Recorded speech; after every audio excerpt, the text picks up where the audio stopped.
Piece જે છે એની એક સ્થાયી સમિતિ બનાવી અને એમાં જે પાછા મુખ્ય સમિતિ બને, એક તો ચેરમેન પોતે દલા તરવાડીની જેમ જાતે ચેરમેન થઈ ગયા, સ્થાયી ચેરમેન થઈ ગયા, અને એની જે કંડક્ટ કમિટી બનાવી મુખ્ય કમિટી, એની અંદર પોતાના લોકો અત્યારથી ગોઠવી દીધા. દાખલા તરીકે બ્રિટનના પૂર્વ વડાપ્રધાન ટોની બ્લેરને તમે છોડી દો, તો એ સિવાય અમેરિકાના વિદેશ પ્રધાન જે છે માર્કો રૂબિયો એ સ્થાયી સમિતિમાં છે. એમના જે વિશેષ દૂત છે જે ડિપ્લોમસી સંભાળે છે સ્ટીવ જે છે એ મુખ્ય સમિતિમાં છે. એમના જે પોલિટિકલ એડવાઇઝર છે જેરેડ કુશનર એ પણ જે છે એ આ કમિટીની અંદર છે.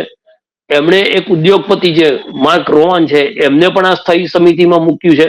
અને વિશ્વ બેંકના ચેરમેન જે આપણે અત્યારે થોડા લોકો ગર્વ લઈ રહ્યા છે કે ભાઈ મૂળ ભારતીય જેવા અજય બાંગા, તો એમને આ સ્થાયી સમિતિમાં લઈ લીધા. એટલે એક ફોર્મેટ તો એમણે ઓલરેડી બનાવી દીધું. એનું બંધારણ શું છે એની હજી કોઈને ખબર નથી. એનું કોન્સ્ટિટ્યુશન શું છે, કઈ રીતે કામ કરશે, કયા સભ્યની શું ઓથોરિટી છે એ હજી કોઈને ખબર નથી. પણ બોલી ચાલુ કરાવી દીધી કે ભાઈ આટલા રૂપિયા. હવે અમેરિકાના સૂત્રો અમુક લોકો એ વાતથી નકારી રહ્યા છે કે ભાઈ અમે આ પ્રકારનું કોઈ એમ કે પૈસા લઈ મેમ્બરશીપ આપવાની વાત હાલ અત્યારે નથી. પણ આ સમાચાર જે છે આ અમેરિકાનો પક્ષ છે.